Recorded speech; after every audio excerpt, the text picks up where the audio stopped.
오늘 본문의 이 말씀을 본격적으로 전하기 전에 먼저 이 오늘 본문의 말씀이 포함된 이 하박국서가 기록된 그 배경을 먼저 생각해 보고자 합니다. 이 하박국서를 기록한 하박국 선지자는 예레미야 선지자와 동시대의 인물입니다. 그러니까 남유다가 하나님의 심판을 받아서 바벨론 이 나라에 의해서 멸망하기 전에 그곳 남유다에서 활동했던 선지자가 바로 이 하박국 선지자입니다. 당시에 이 남유다의 모습을 보면 이 하나님께서 남유다를 심판하시기 이전에, 그러니까 오늘 본문의 이 하박국서가 기록된 이 배경의 앞에 북이스라엘이 아수르에 의해서 멸망을 당했습니다. 북이스라엘이 하나님 앞에서 하나님의 모든 법을 버리고 하나님 앞에서 악을 행하다가 하나님께서 하나님의 종 선지자들을 수없이 보내셨음에도 그것을 무시하고 오히려 하나님께서 보내신 선지자들을 잡아 죽이면서 이렇게 악을 범하다가 하나님께서 아수르 이 제국을 들어서 북이스라엘을 치셨고, 그래서 북이스라엘이 하나님 앞에서 멸망을 당했습니다. 세계에서 멸망을 당했습니다. 함께 주의 백성으로 부르심을 입고 하나님의 거룩한 법인 율법을 받은 한 민족, 이 북이스라엘이 하나님 앞에서 악을 행하다가 심판을 받아서 멸망하게 됐다면 이들이 하나님 앞에서 이 회개하고 바로 서야 되는데, 이 당시에 남유다의 상황을 보면 남유다는 북이스라엘이 하나님 앞에서 하나님 심판을 받아서 아수르에 의해서 멸망당했음을 보면서도 하나님 앞에서 오히려 그들보다 더 악을 행했다고 기록이 되어 있습니다. 하나님의 법을 버리고 온 사회 안에 이 포악과 강포가 만연해서 악한 자들이 약한 이들의 모든 이런 이 재물과 생명을 빼앗고, 또 오히려 하나님의 법을 지켜서 행하고자 하는 하나님의 백성들, 하나님의 기쁘심이 되고자 하는 이들은 오히려 그 사회 안에 있는 모든 불의와 이 포악을 인해서 고통을 당하는 그런 시대적 상황이었습니다. 선지자들이 아무리 하나님의 경고의 말씀을 전하고 회개해야 된다고 아무리 외쳐도 오히려 그것을 허탄하게 여겨서 그들을 때려잡아 죽이기도 하고 무시하고 이렇게 했던 시대가 이 남유다의 시대입니다. 이런 배경 속에서 기록된 하박국서의 말씀을 전체적으로 보게 되면, 하박국서는 이런 배경 속에서 하박국 선자가 하나님 앞에 기도하고 하나님께서 이 하박국 선자의 기도에 응답하셔서 말씀하시는 이것이 두 차례 반복되고, 그리고 하나님의 그 말씀 앞에서 하박국 선자가 믿음으로 자기 하나님 앞에 고백하는 어떤 찬양으로서 이렇게 맞춰지고 있는 것이 바로 이 하박국서 전체의 내용입니다. 선지자의 첫 번째 물음, 1장부터 기록된 이 하박국서의 첫 번째 선지자의 물음을 보면, 하박국 선자는 남유다의 모든 이런 악인이 횡행하는, 오히려 하나님의 복을 받아서 풍성함을 이루고 강성해져야 되는 아름다운 주의 백성들은 오히려 악인들에 의해서 핍박받고 고통받고 하나님의 심판을 받아야 될, 당장 멸망받아야 될 악인들이 오히려 힘을 얻어서 그들이 이 땅에서 마치 넘치는 복을 받아 누리는 것처럼 그렇게 힘을 얻어서 함부로 모든 약한 이들을 대하고 주의 백성들이 핍박하는 이런 모습을 보면서 하나님 앞에 선지자는 부르짖습니다. 하나님, 어째서 이 악한 자들의 이 모습을 하나님께서 그저 심판하시지 않고 내버려 두십니까? 하나님께서 어째서 나의 기도를 들으시지 않으시고 저들의 이 악행을 그저 지켜보십니까? 이렇게 하나님 앞에 부르짖습니다. 그러니까 하나님께서 이 하박국 선지자에서 하시는 말씀이, 하나님께서 이 남유다의 백성들, 하나님의 법을 버리고 하나님 앞에서 악을 행하는, 끝없이 악을 행하며 우상숭배를 행하는 이 백성들을 심판하시기 위해서 심판의 도구를 예비하셨다는 겁니다. 잔인하고 두려운 이 갈대아 족속, 이 바벨론 나라를 들어서 하나님께서 이 남유다를 치실 것이라고 말씀을 하시는 것입니다. 하박국 선지자는 이 하나님의 심판의 말씀 앞에 이 두려운 마음이 들었던 것 같습니다. 왜냐하면 하나님께서 군대를 들어서 남유다를 치게 되면 남유다의 악한 자들만 고통을 받는 것이 아닙니다. 그 사랑하는 나라며 그 민족이 모두가 다 같이 고통을 받고 온 나라가 황폐해지는 것은 당연한 것입니다. 당시에 이 갈대아 족속은 이스라엘만이 아니라 이 남유다만이 아니라 세계 뭐 수없이 많은 나라들을 가서 침략하고 많은 왕들을 잡아 죽이고 민족들을 학살했던 그런 강력한 이 군대를 가진 족속이 이 갈대아 족속 바벨론 나라입니다. 하나님께서 이 나라를 들어서 남유다를 치신다는 이 두려운 말씀 앞에서 하박국 선지자는 다시 한번 하나님 앞에 부르짖어 기도합니다. 하나님은 악을 참아 보시지 못하시는 분이신데 어째서 오히려 이 하나님 남유다의 백성들보다 더 악한 수없이 많은 생명을 해하고 그들의 것을 취하여 자신의 것으로 떵떵거리며 누리면서 살아가는 이 피 흘리기를 기뻐하는 이 갈대아 족속을 왜 하나님께서 그대로 용납하여 두십니까? 왜 이 족속을 들어서 우리 이 남유다를 치십니까? 내버려 두십니까? 그들이 죄 백성들을 학살하고 그 소득을 취해서 기뻐하며 즐거워하며 누리는 것이 마땅한 것입니까? 이렇게 하나님께 부르짖습니다. 그러니까 하나님께서 말씀하시기를 하나님께서 아무리 사랑하셔서 부르시고 용서하시려고 선지자들을 보내시고 찾으셔도 하나님을 배반하고 떠나서 이 악을 행하는 이 민족을 심판하시기 위해서 바벨론 족속을 들어 사용할 것이지만 그 이후에는 이 바벨론 족속의 죄악을 인해서 그 바벨론 족속을 심판하실 것이라고 하나님께서는 말씀을 하시는 것입니다. 이 하나님의 말씀 앞에서 하박국 선지자는 하나님의 권능과 위엄을 찬양합니다. 하나님께서는 이 이스라엘 나라만이 아니라 온 나라들을 그 뜻대로 다스리시며 사용하시며 악인들은 하나님의 심판이 없는 것처럼 자기의 이 때가 영원할 것처럼 그렇게 악을 행하며 약한 자들을 핍박하며 하나님의 백성들을 핍박하지만 하나님께서는 그것을 다 보고 계시며 반드시 심판하신다는 그것을 찬양하면서 또 죄 백성들을 구원하시는 하나님을 찬양하면서 비록 하나님께서 이 남유다의 바벨론 나라를 들어서 그 나라를 치시고 심판하실 것이라는 이 두려운 말씀을 말씀하셨지만 그것이 너무나 두렵지만 자신은 자신의 구원의 하나님, 나의 구원의 하나님을 인하여서 기뻐하며 즐거워할 것이라고 하나님의 심판 앞에서도 그 두려운 시대적 상황 속에서도 자신은 나의 구원의 하나님을 인하여 기뻐할 것이라고 하는 이 고백이 오늘 우리가 본 이 본문의 말씀인 것입니다. 오늘 본문의 말씀을 우리가 다시 한번 보면 하박국서 3장 17절부터 19절의 말씀을 다시 한번 읽어보겠습니다. 비록 무화과 나무가 무성치 못하며 포도나무에 열매가 없으며 감람나무에 소출이 없으며 밭에 식물이 없으며 우리의 양이 없으며 외양간에 소가 없을지라도 나는 여호와를 인하여 즐거워하며 나의 구원의 하나님을 인하여 기뻐하리로다. 주 여호와는 나의 힘이시라. 나의 발을 사슴과 같게 하사 나로 나의 높은 곳에 다니게 하시리로다. 하나님께서 남유다의 죄악을 심판하시기 위해서 이 바벨론이라는 나라를 들어 이 나라를 치시면 앞서 말했던 것처럼 그 나라는 완전히 황폐해야 되고 그 가운데 있는 모든 이들이 함께 고통을 받을 수밖에 없습니다. 하나님을 경외하는 이들도 하나님의 기쁘심대로 살아가고자 하는 이들도 하나님께서 바벨론 나라를 들어서 그 남유다 온 나라를 치시면 함께 그 가운데 고난을 받을 수밖에 없는 것입니다. 이 본문의 말씀을 보면 무화과 나무, 포도나무, 감람나무가 언급되고 있습니다. 이 세 가지의 나무는 이스라엘 땅에서 가장 흔한 나무이면서 이스라엘 백성들의 생활과 가장 밀접한 관련이 있는 나무가 바로 이 세 가지의 나무입니다. 이 세 가지의 나무의 열매는 식용으로 쓰이기도 하지만 동시에 어떤 병을 치료하고 상처를 치료하거나 혹은 잔치를 할 때도 수없이 쓰이는 것이 이 세 가지 나무의 열매라고 할 수가 있습니다.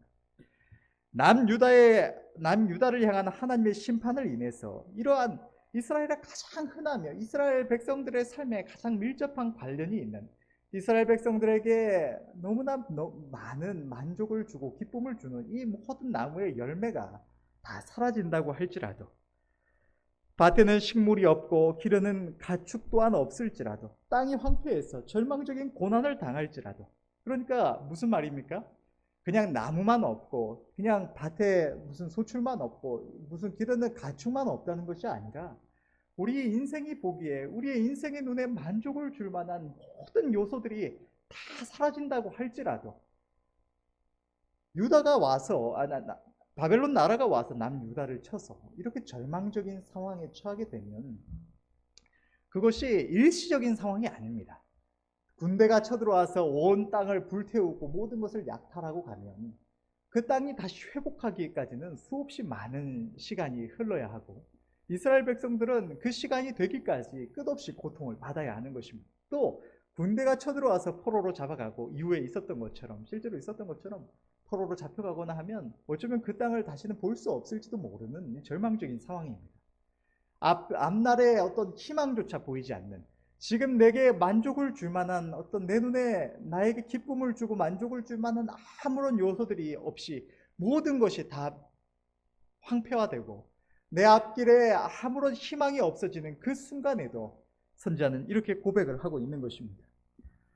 자신은 구원의 하나님, 나의 구원의 하나님, 주의 백성들을 언제나 모든 환난에서 건지시고 주의 백성들의 힘과 위로가 되시는 능력의 하나님을 인해서 자신은 기뻐할 것이라고 하는 고백이 오늘 우리가 읽은 본문의 고백인 것입니다.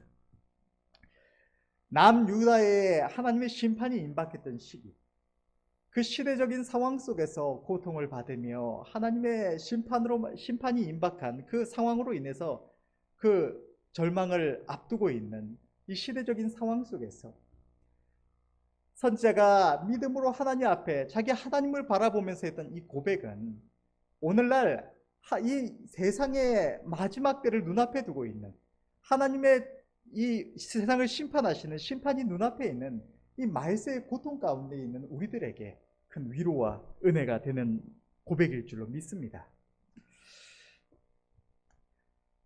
본문과 앞에 이어지는 찬양의 고백들을 보면 하박국 선지자는 그가 하나님 앞에 간과히 부르짖었던 기도에 대해서 하나님께 받은 응답을 통해서 이 세상의 악인들의 득세하고 그 모든 악을 행하는 중에서도 모든 재물을 얻고 평안과 풍요를 누리고 오히려 하나님의 복을 받아서 평안과 행복을 누려야 될 이들, 의를 행하고 하나님의 말씀을 순종하면서 살아가고자 하는 이들은 오히려 이 악한 자들로 인해서 압제를 받고 고통받고 억울한 일을 당하는 이런 세상을 볼 때에 마치 하나님께서 계시지 않거나 주의 백성들이 아무리 기도해도 하나님께서 귀를 막으시고 들으시지 않으시는 것처럼 보여지기도 하지만, 그러나 하나님께서는 듣지 않으시고 보시고 계시지 않으신 것이 아니라 반드시 하나님 이 악행을 심판하시되 속히 심판하시는 분이시라는 것을 고백하면서 하나님께서 그 백성들을 구원하심을 고백하였습니다. 그리고 오늘 본문의 말씀을 통해서 자신 또한 그 사회의 죄악으로 인해서 그 시대적인 상황을 인해서 고난을 받을지라도, 하나님의 진노를 인하여서 온 땅이 황폐해지고 절망적인 고통을 당할지라도, 자신에게 만족과 위로가 될 만한 이 세상에 그 무엇도 남지 않을지라도 자신은 나의 구원의 하나님을 인하여 기뻐하며 즐거워할 것이라고 고백을 하였습니다. 여기서 우리는 우리 하나님의 백성들의 소망이 무엇인지를 생각해 볼 수 있기를 원합니다. 선지자는 어째서 하나님의 진노로 인해서 모든 것이 황폐화되고 자기 자신에게 인간적으로 기쁨이 되고 만족을 줄 만한 모든 요소가 다 사라진다고 해도 어째서 하나님을 인하여 기뻐하며 즐거워할 것이라고 고백을 할 수가 있었을까요? 여기 나온 이 고백의 이 찬양은 그냥 입에 발린 말이 아닙니다. 선지자가 자기 생명을 다해서 자기 모든 것을 들으시고 보시는 하나님 앞에서 자신의 영혼의 고백으로서 고백했던 고백이고, 하나님께서는 그렇기에 이 고백을 이 성경을 통하여 기록하셔서 모든 주의 백성들이 이 말씀을 통하여 이 믿음을 본받고 이대로 우리가 살아갈 수 있도록 하시고자 하시는 것입니다. 세상의 기준에서 볼 때 이 선지자의 고백은 이해가 되지 않습니다. 우리들의 삶에 고난이 임해서 이 세상에서 우리에게 만족을 줄 만한 것, 우리에게 기쁨을 주는 모든 것이 끊어지고 이 세상에서 우리의 소망이 되는 것, 우리의 앞날의 어떤 탄탄한 미래에 대한 기대나 내 노력에 대한 결실을 누릴 것이라는 기대, 지금보다 이후가 더 나아질 것이라는 어떤 기대들, 앞으로 누릴 어떤 즐거움이나 만족에 대한 기대들, 이런 것들이 다 사라지고 결코 오지 않기를 바라는 절망적이고 고통스러운 미래만이 눈앞에 끝없이 이어질 것이 보여지는 그 순간에 오늘보다 내일이 더 고통스러워질 것이 눈에 보이고 나의 고통을 해결할 길이 아무리 생각해도 떠오르지 않고 그 고통과 근심이 우리의 모든 생각과 마음을 지배하고자 할 그 순간에 어떻게 즐거워하며 기뻐할 수가 있을까요? 어떻게 나의 구원의 하나님을 우리가 아무리 하나님을 믿는다고 하지만 우리가 어떻게 그러한 절망적인 순간에 이러한 고백을 할 수가 있을까요? 오늘 이 선자의 고백, 이 무화과 나무가 무성치 못하며로 시작하는 이 고백을 이 시대로 보자면, 이 시대가 하나님께서 이 마지막 때에 처처의 기근과 연병과 전쟁이 있을 것이라고 말씀하셨는데, 만약에 전쟁이 일어나거나 해서 우리에게 만족을 주는 모든 요소들이 다 사라진다고 해봅시다. 우리가 지금 하나님께서 주셔서 모든 그 소산을 누리게 하시는 우리의 생업이 우리에게 사라지고, 우리가 그동안 이 땅을 살아가면서 바라보면서 기쁨을 얻었던 어떤 이 세상의 아름다운 것들, 이런 것들이 다 사라지고, 우리가 평상시에 대할 수 있었던 아름다운 이런 양식들, 하나님 주셔서 우리가 먹게 하셨던 이런 아름다운 양식들이 다 사라지고, 우리 앞에 아주 황폐화된 모든 절망적인 풍경만이 눈앞에 펼쳐질 때, 그것이 더 나아지라는 기대가 없고 오로지 고통만이 우리 눈앞에 펼쳐질 것이 보여질 때에, 이제 우리 눈앞에 남은 것이 죽음밖에 없다는 그런 생각만이 우리를 지배하게 될 때, 그런 순간에 우리는 어떻게 하나님 앞에 하나님을 바라보면서 기뻐하며 즐거워할 수가 있을까요? 오늘 본문에서 하박국 선지자가 이렇게 하나님 앞에 고백을 할 수 있었던 것은 하나님은 우리의 구원의 하나님이시기 때문입니다. 하나님은 언제나 그를 경외하며 그를 의지하는 자, 그 목소리를 청종하는 자를 모든 환난과 고통에서 건지시는 저와 여러분의 구원의 하나님이십니다. 성경은 하나님께서 우리의 영혼의 구원자이시기만 한 것이 아니라 이 땅에서도 하나님을 경외하며 하나님을 의뢰하는 자를 그들이 당한 모든 환난과 고통에서 건지시는 이가 바로 우리 구원의 하나님이시라고 성경은 기록하고 있는 것입니다. 시편 34편 17절부터 19절의 말씀을 보면, 의인이 외침에 여호와께서 들으시고 저희의 모든 환난에서 건지셨도다. 여호와는 마음이 상한 자에게 가까이 하시고 중심에 통회하는 자를 구원하시는도다. 의인은 고난이 많으나 여호와께서 그 모든 고난에서 건지시는도다. 우리 인생은 어리석고 연약하여서 당면한 문제를 해결할 능력이 없을 수가 있습니다. 그러나 그 어떤 환난도, 절망적인 고난도 우리 구원의 하나님, 우리 능력의 하나님 앞에서는 아무것도 아님을 우리는 깨달아야 할 줄로 믿습니다. 우리가 하나님을 바라볼 때 하나님은 우리를 기꺼이 건지시겠다고 약속하시는 분이십니다. 하나님은 우리를 모든 환난에서 건지시는 우리의 구원의 하나님이십니다. 하나님은 우리에게 이렇게 말씀을 하십니다. 너희는 나를 바라라. 너희는 나를 의뢰해라. 너희를 사랑하는 나 여호와가 여기 있노라. 인자와 긍휼이 한이 없는 여호와 너희 하나님이 너희 곁에 있노라고 우리를 향하여 언제나 말씀하시는 선하신 하나님이 우리 곁에 계신 것입니다. 하나님의 백성들이 언제나 평안하고 아무 걱정도 근심도 없이 그렇게 이 세상을 살다가 하나님께서 부르실 때에 저 천국에 들어가면 좋겠지만, 하나님께서는 주의 백성들에게도 고난이 있음을 분명하게 말씀하시고 계시고, 우리 또한 우리의 신앙 속에서 그 고난을 경험하면서 살아가고 있습니다. 우리가 이 땅을 살아가는 동안 경험하는 고난에는 몇 가지 종류가 있습니다. 먼저는 의를 위하여 받는 고난이 있습니다.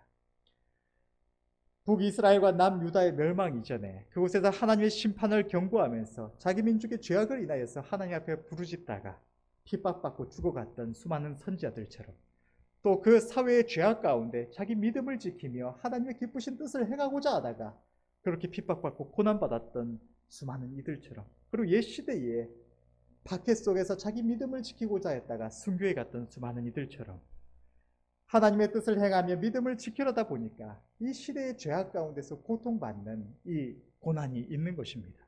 또 지역과 나라와 함께 시대적으로 받는 고난이 있습니다. 바벨론의 침공으로 인해서 남유다가 멸망할 때에 그 속에서 함께 고통받았던 주의 백성들처럼, 저 북한에서 하나님을 믿는 자들을 핍박하고 우상숭배를 행하여서 하나님께 징계를 받아서 하늘이 닫히고 땅이 녹과 같이 되어서 기근으로 고통받는 중에 그 가운데 있는 자기 하나님을 믿는 소수의 믿음의 백성들마저도 함께 고통을 받는 것처럼, 시대적 상황이나 그가 속한 나라나 이런 자기가 속한 환경, 주의 백성들이 속해 있는 그 환경적인 요소로 인해서 고통받는 이 고난의 요소가 있습니다. 또 때로는 나의 어리석음으로 인해서 하나님의 말씀과 내 뜻이 위배되어서 그것이 부딪혀서 내 스스로 받는 고통 또한 있습니다. 때로는 하나님께서 우리를 축복하시기 위해서 하나님의 선하신 뜻 안에서 축복의 방편으로서 우리에게 고난을 주시기도 하십니다. 지금 우리가 살아가는 이 시대는 특별히 이 시대적인 고통, 말세의 고통이 가중되는 시대입니다. 날이 갈수록 사람들의 사상은 더욱더 악해져만 갑니다. 아무도 책임지지 않는 인간적인 사상만이 판치고 그것이 마치 이 시대의 바람직한 도덕적인 어떤 모습인 것처럼 마땅히 사람이 그렇게 살아가야 될 것처럼 수많은 이들이 인권을 외치는데 그 인권이라고 외치는 수많은 요소들 가운데는 아무도 책임지지 않는 것들이 참 많습니다. 간단한 예로 동성애를 허용해서 이런 성을 아예 저 유럽에서 지금도 보니까 많이 그렇게 하는 것 같은데 성을 태어나면서 타고난 그 성을 성으로 여기는 것이 아니라 어떤 사람이 살아가고자 하는 성, 남자로 태어나서 내가 여성으로, 나는 여성이다, 나는 여성으로 살아가겠다 하면 여성으로 인정해줘서 어떤 수술을 받든지 아니면 그대로 그냥 남성의 모습으로 여성으로 인정해주고 살아가게 하든지 이런 것들이 인간을 존중하는 인권이라는 모양으로 꾸며져서 그것이 마땅히 사람이 그렇게 당연히 살아가야 되는 거죠. 그것이 아름다운 것인 것처럼 꾸며지는 시대가 이 시대입니다. 또 부모가 자식에게 매를 드는 것, 아주 어렸을 때 아이가 잘못 나아가는 것을 바로잡기 위해서 부모가 자녀에게 매를 드는 것. 하나님의 말씀에는 부모가 자녀에게 매를 들지 않으면 부모가 자녀를 사랑하는 것이 아니라고 말씀을 하십니다. 하나님께서도 자기 사랑하시는 백성들에게 우리가 잘못 나아가는 것을 막으시기 위해서 때때로 매를 드신다고 말씀을 하십니다. 그런데 시대적인 이 윤리가 부모가 자녀에게 매를 드는 것을 폭력이라고 생각을 합니다. 그래서 부모가 자녀에게 매를 들면 오히려 부모가 처벌을 받는 시대가 이 시대입니다. 그것처럼 아무도 책임지지 않는 인간적인 이 어리석은 악한 생각들이 그것이 맞는 것처럼 주장되고 많은 이들에게 인정받는 시대가 이 시대인 것입니다. 우리가 지난날에 한참 지금도 계속되고 있는지는 모르겠지만 차별금지법 같은 이런 것들처럼 날이 갈수록 더욱더 많은 이들이 하나님의 뜻에 위배되는 어떤 사상들을 주장하고 그것이 세계적으로 지지를 받습니다. 오히려 하나님의 기쁘심이 되고자 하는 자, 하나님의 말씀에 순종하면서 믿음을 지켜 나아가고자 하는 죄의 백성들은 시대적으로 잘못 살아가고 있는 모습처럼 보여지는 시대가 바로 이 시대인 것입니다. 그렇다 보니까 우리가 이 시대적인 사상 속에서 받는 고난이 있습니다. 또 우리가 많은 말씀 속에서 대했던 것처럼 하나님의 심판이 임박해 갈수록 하나님께서 지으신 창조의 질서들이 무너지고 그래서 수없이 다양한 이런 재앙이 닥쳐오고 전염병이 생겨나고 모든 수없이 많은 고통의 요소들이 생겨납니다. 지난번에 목사님 캄보디아 계실 때 중간에 수요일이었나요? 그때도 지난주 수요일이죠. 그 말씀할 때 전했던 것처럼 이런 지금 밝혀졌는지 모르겠네요. 그 전국적으로 고양이가 돌연사한다고 했던 갑자기 이유 모를 어떤 원인을 확실히 규명할 수 없는 어떤 요소로 인해서 전국에서 돌발적으로 갑자기 건강하던 이런 고양이들이 하루 이틀 사이에 2, 3일 사이에 갑자기 돌연사하는 것들이 동시다발적으로 막 일어나가지고 원인을 밝힌다고 했는데 최근에 바로 며칠 전까지 본 기사만 해도 아직 못 밝혀낸 것 같더라고요. 그런 것처럼 이 시대적으로 시간이 갈수록 우리의 삶에 고통이 되는 요소들은 날이 갈수록 점점 더 많이 생겨갑니다. 세상은 황폐화되어 가고 하나님께서 우리에게 은혜로 주셔서 믿는 자들이나 믿지 않는 자들이나 함께 누리게 하신 이 세상의 모든 만족의 요소들은 점점 더 사라져 갈 것입니다. 사람들의 불평의 요소는 날마다 늘어가고 고통은 가중될 것입니다. 시대적인 고난 외에도 우리들의 삶에는 끊임없이 고난이 찾아옵니다. 모든 기쁨과 만족이 사라진 것 같고 절망적이고 괴롭기만 한 일들이 때때로 우리들의 삶에 찾아오고 그 빈도는 날이 갈수록 더욱더 커져간다는 것입니다. 그러나 이 모든 상황에도 불구하고 우리에게는 구원의 하나님이 계십니다.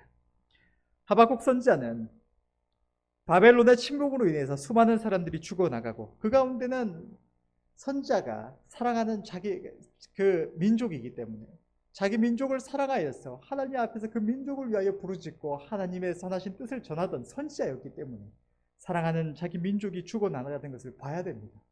또 자기 가까운 이들, 친척이나 이웃이나 그 사회에서 교통하고 교류하며 살아가던 수많은 이들이 이 재앙 가운데 하나님 심판 가운데 죽어나가고 고통을 받을 것입니다. 성과 가옥은 무너지고 온 땅이 황폐해질 것입니다. 논밭에는 아무런 소산이 없어질 것입니다. 그런다고 할지라도 인간의 모든 만족과 위로와 희락의 요소들이 다 사라진다고 할지라도 선지자는 나는 여호와를 인하여 즐거워하며 나의 구원의 하나님을 인하여 기뻐하리로다라고 고백하고 있는 것입니다. 하나님께서는 주의 백성들이 언제나 자기 구원의 하나님을 바라보고 하나님을 인하여 기뻐하며 즐거워하며 감사하기를 원하십니다. 데살로니가 전서 5장 16절에서 18절의 말씀을 보면 항상 기뻐하라, 쉬지 말고 기도하라, 범사에 감사하라. 이는 그리스도 예수 안에서 너희를 향하신 하나님의 뜻이니라. 하나님은 불가능한 것을 요구하시는 분이 아니십니다. 그런데 하나님께서는 어째서 우리에게 항상 기뻐하라고 말씀하시고 언제나 모든 일에 감사하라고 말씀하실까요? 어떻게 항상 기뻐하고 모든 일에 감사할 수가 있을까요? 내가 어려움을 겪는데, 내가 고통을 당하는데 우리가 어떻게 기뻐하고 감사할 수가 있을까요? 하나님께서 주의 백성들에게 항상 기뻐하라고 말씀하시고 범사에 감사하라고 말씀하시는 그 이유는 항상 기뻐하라고 말씀하시고 범사에 감사하라고 말씀하시는 이 두 말씀 사이에 끼어있는 쉬지 말고 기도하라는 이 말씀을 통해서 알 수 있듯이 우리에게 하나님이 계시기 때문입니다. 하박국 선지자는 구원의 하나님을 인하여 기뻐하리라고 고백했습니다. 비록 우리에게 환난이 있을지라도 우리에게 어려움이 닥쳐올지라도 우리가 그 모든 순간에 해야 할 고백은 하박국 선지자의 이 고백인 줄로 믿습니다. 나는 여호와를 인하여 즐거워하며 나의 구원의 하나님을 인하여 기뻐하리로다.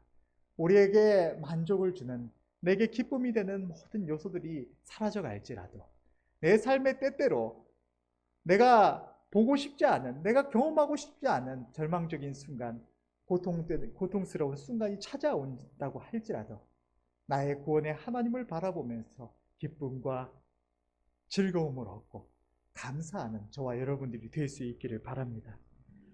우리가 하나님을 바라볼 때에 어떤 고난 속에서도 기뻐하며 즐거워하며 감사할 수 있는 이유는 첫 번째로 하나님은 그를 의지하는 모든 자를 환난에서 건지시며 소원을 만족케 하시는 하나님이시기 때문입니다. 우리 하나님께서는 언제나 저와 여러분들에게 자신의 능력이나 우리가 처한 환경, 우리가 처한 상황이 아니라 살아계신 우리 하나님을 바라보고 그분을 의뢰하라고 말씀을 하십니다.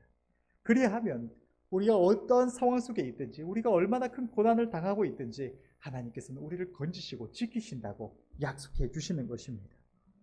또한 하나님께서는 우리가 하나님의 말씀 안에 거할 때 우리 하나님을 바라보고 하나님의 기쁘심을 행하고자 할 때 우리의 소원을 만족케 하시는 하나님이십니다.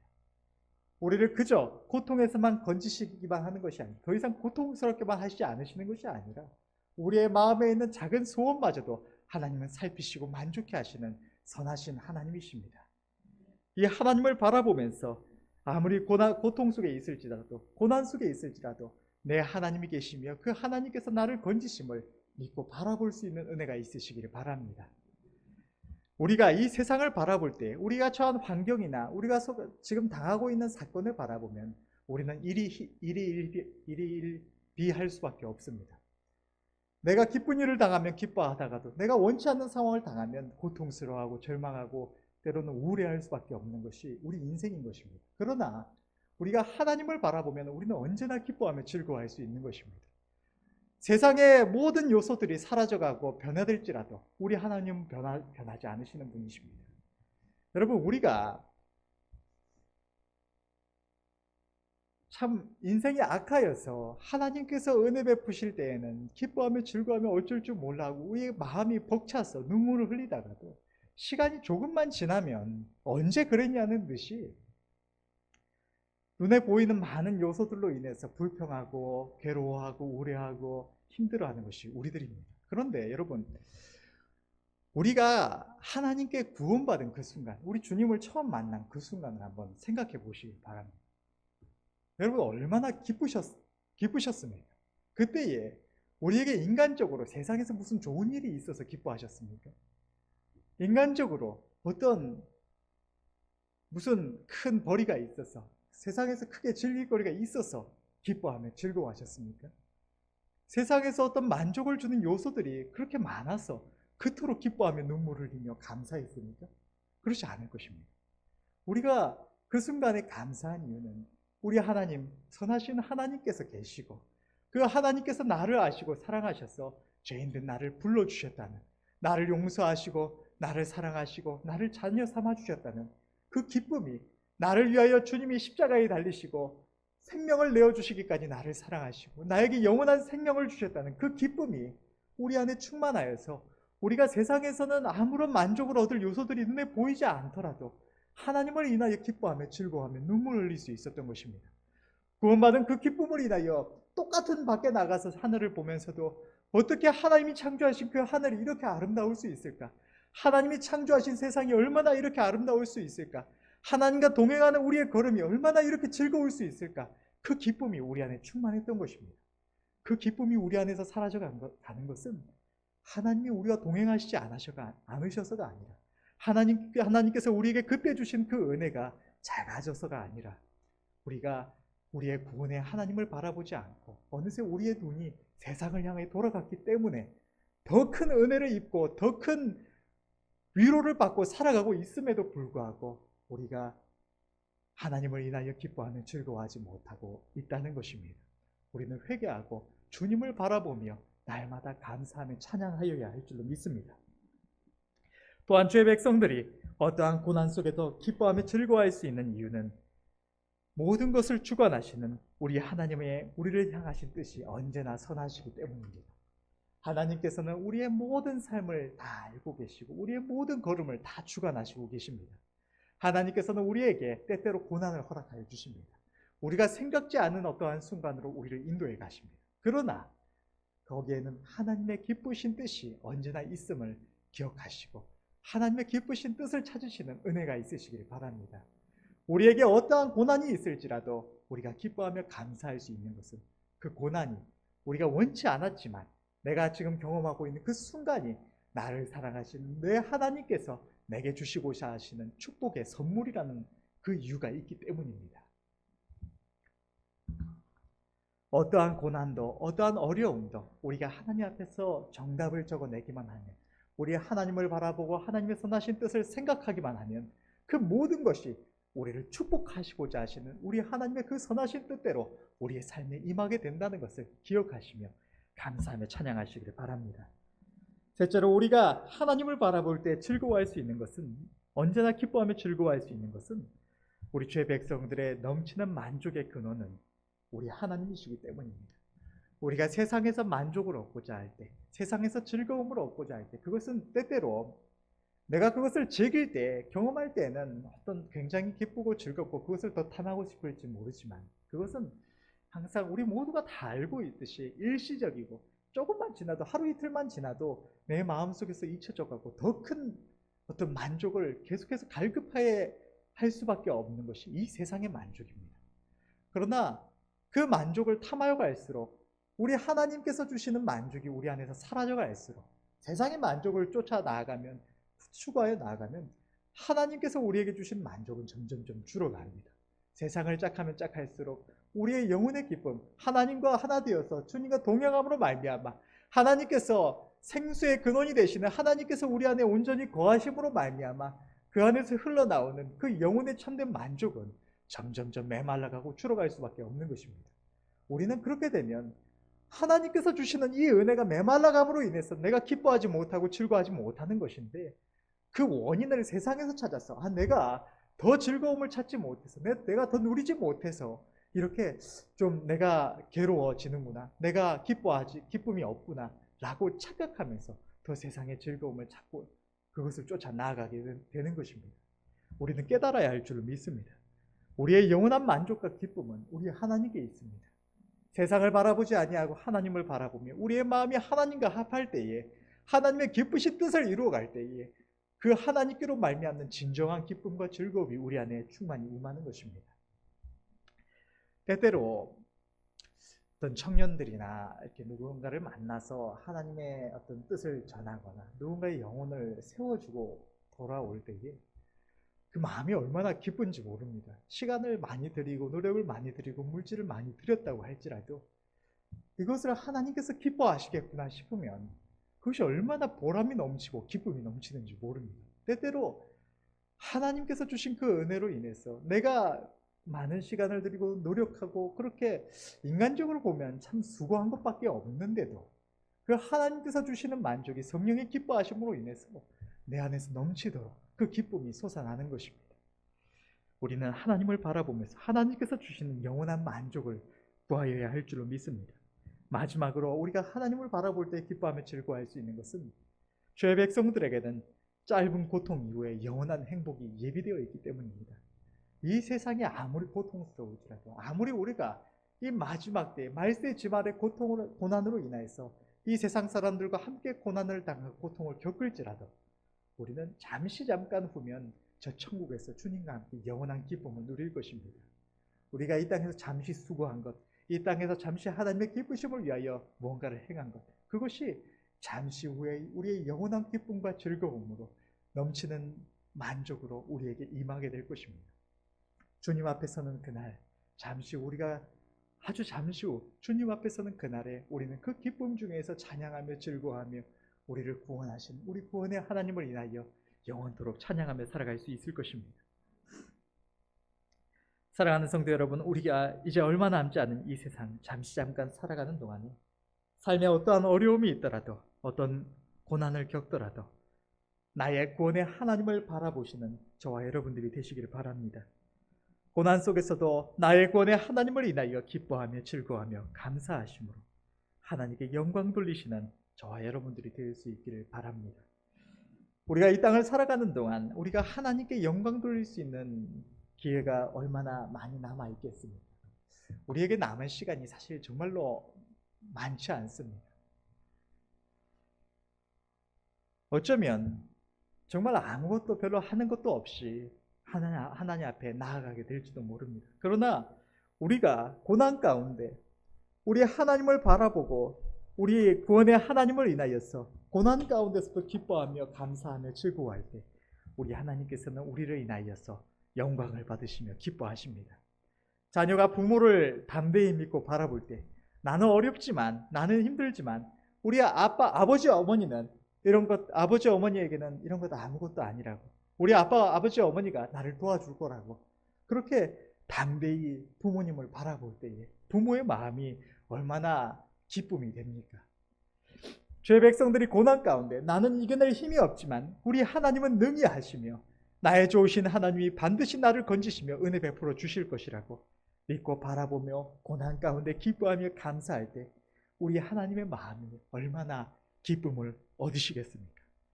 아주 조금 남은 우리의 인생길 속에서 어떠한 어려움을 당할지라도, 때로는 너를 인하여 핍박받고 억울한 일을 당할지라도, 세상에 임할 두려운 일들을 볼지라도 그럴 때마다 우리 구원의 하나님을 바라보실 수 있는 저와 여러분들이 되시기를 간절히 바랍니다. 기도하겠습니다.